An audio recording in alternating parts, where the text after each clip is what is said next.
हार्दिक स्वागत असेल. दत्ता नाईक देखील मॅचचा लाभ घेत असताना तुम्ही पाहत असाल.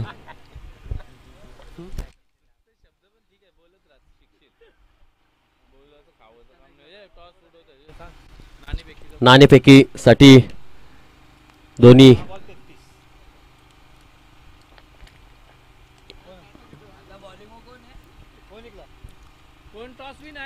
सानपाडा आणि दारावे दारावे हा संघ नाणेफेकी जिंकलेला आहे. तुमचा निर्णय लगेचच सांगायचा आहे.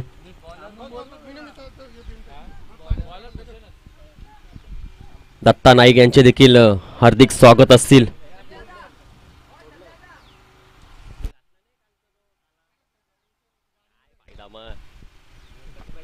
मजा नाही. गोलंदाज असतील ते भूषण शेवटचं शतक फेकण्यासाठी.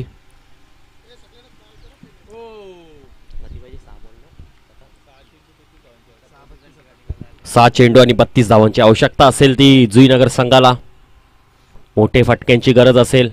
अलंकार यांच्या बॅटमधून एक चौकार एक षटकार आला होता, परंतु त्याला जास्तीत जास्त स्ट्राईकवर घ्यायचं होतं, परंतु त्यांना जास्ती संधी मिळाली नाही. दुरात मारण्याचा प्रयत्न, मिसफील्ड, गफलत, परंतु एकच धाव. मोठे फटक्याची गरज असेल सामना जिंकण्यासाठी.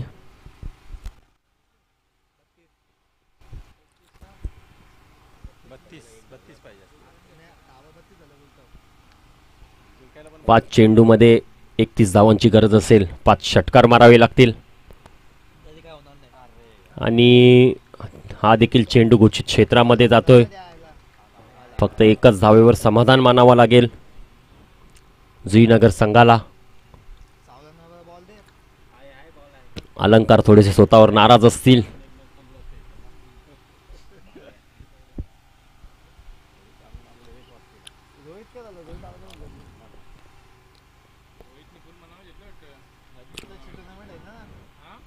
जुईनगर संघाला फक्त औपचारिकता शिल्लक राहिलेली आहे. 4 चेंडू 30 धावा. आणखी एक जोरात मारण्याचा प्रयत्न, तो देखील घोषित क्षेत्रामध्ये. 3 चेंडू 29 धावांची गरज असेल ती जुईनगर संघाला. अलंकार स्वतःवर काहीशे नाराज.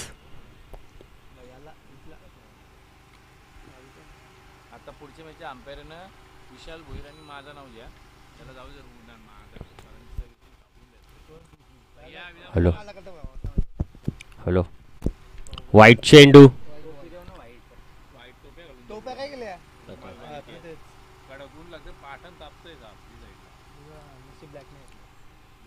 पुढचा चेंडू. अशेच फटक्यांची गरज होती, परंतु हे फटके खूप उशिरा येत आहेत अलंकार यांच्या बॅटमधून.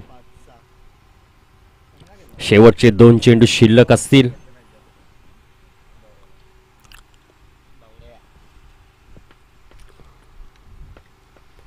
यानंतरचा सामना तुम्ही पाहाल दारावे वसेच सानपाडा. हा चेंडू देखील घोषित क्षेत्रामध्ये जातोय.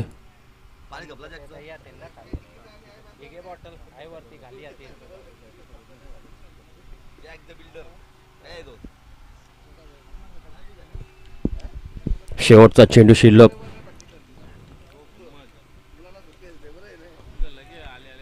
शिरोने गावचे कार्यसम्राट नगरसेवक ज्ञानेश्वर दादा सुतार यांचं देखील शुभ आगमन होतोय.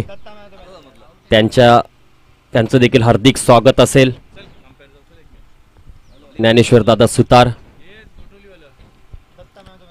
आणि मॅन ऑफ द मॅच जातोय तो दत्ता.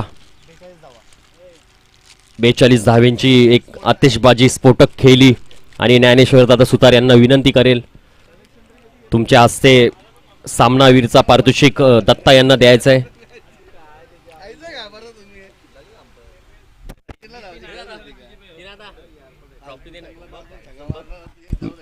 सामनावीरचा पारितोषिक ज्ञानेश्वर दादा सुतार यांच्या हस्ते दत्ता यांना देण्यात येईल.